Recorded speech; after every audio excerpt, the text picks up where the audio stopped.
Now I have so many good questions for all of you, but then which one will I begin with? Charles, I'm going to give you a hard one. How do you see the situation facing people living with diabetes globally in the next 5 years? Is it going to get better? Is it going to get worse, or is it going to stay roughly the same? That is a very hard question, James. I think anybody who's capable of predicting the future at the moment is going to be put on a pedestal.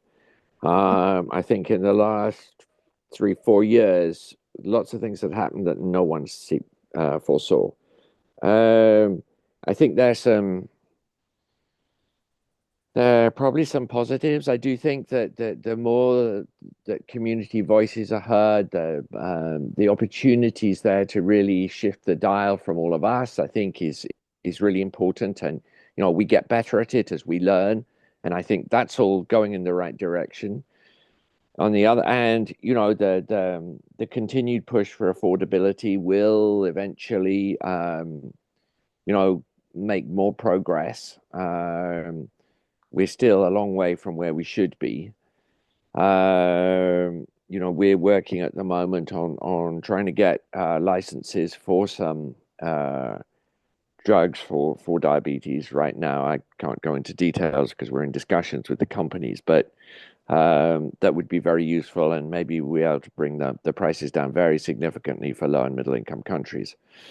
Uh, but on the negative side, what's happening in the US is going to have knock-on effects that I think are difficult to predict. But if you're looking for low and middle income countries to take on more spending in the area of non-communicable diseases and diabetes specifically, I think that's going to be really problematic because if they have all their HIV funding or large chunks of it cut, they're going to have to step into that, which is going to leave less fiscal space for them to do anything in NCDs. Plus, the donor community, and it isn't just the US who's stepping back to a degree from development aid. And it's interesting, almost all the donor countries now are saying, what's in it for us? What's in it for our industry? This has to align with our political goals.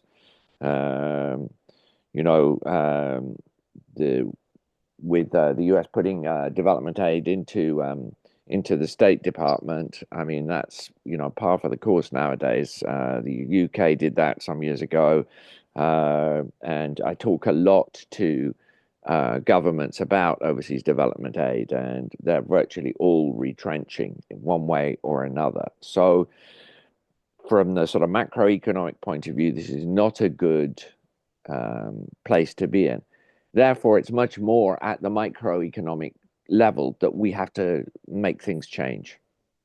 And it is going to be about our voices. And we mustn't, any of us, think that we can't do it, that we don't have the power, as was discussed right at the beginning. We do. We've just got to harness it. Thanks.